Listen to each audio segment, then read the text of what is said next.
રામચરિતમાનસની અંદર સૌથી સુંદર પ્રસંગ કોઈ કે પૂછ્યું કે પ્રભુ આમાં કયો સુંદર પ્રસંગ, તો કે લક્ષ્મણ પૂછે છે, રામ ઉત્તર આપે છે, અને ત્યાં આગળ ભગવાને કહ્યું છે એ સૌથી સુંદરમાં સુંદર પ્રસંગ કયો, તો કે જેને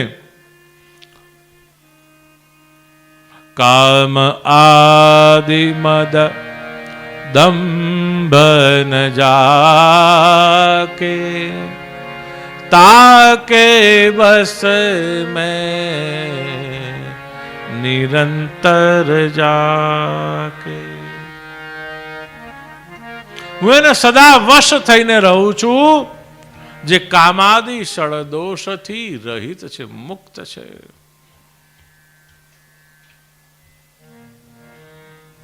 અને ભગવાન તમારા થઈ ગયા પછી કોની દાઢીમાં હાથ નાખવાનો રહ્યો? નહીં તો આપણે નીચેથી ઉપર જવું પડે, કામ સાધતા સાધતા કેટલા લોકોની દાઢીમાં હાથ નાખો, કેટલું ખિસ્સું ખાલી કરો, ભરો કેટલાનું, ત્યારે તમારું કામ થાય. એને બદલે અહીંયા આપણને સીધો જ શોર્ટકટ, અત્યારના જમાનામાં બધાને શોર્ટકટ જોઈતા હોય છે ને, અહીંયા શોર્ટકટ આપ્યો છે.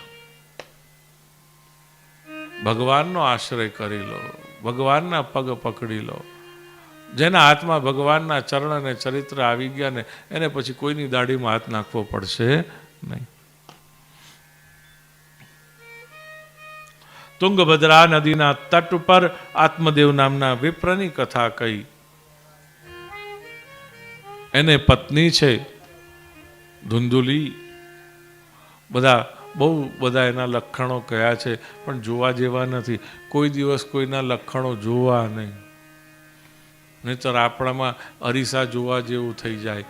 આપણામાં ઓછા છે તો કોકના જોઈએ એટલે આપણામાં વધી જાય. આમ પાથી મારી બરોબર છે, સરસ છે, પણ અહીંયાથી સહેજ વાળ જરા એક લટ આમ વચ્ચે આગળ આ બાજુ આવી ગઈ, હું સરખી કરી દઉં.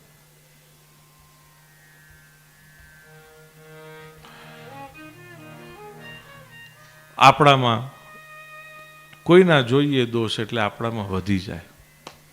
જોવા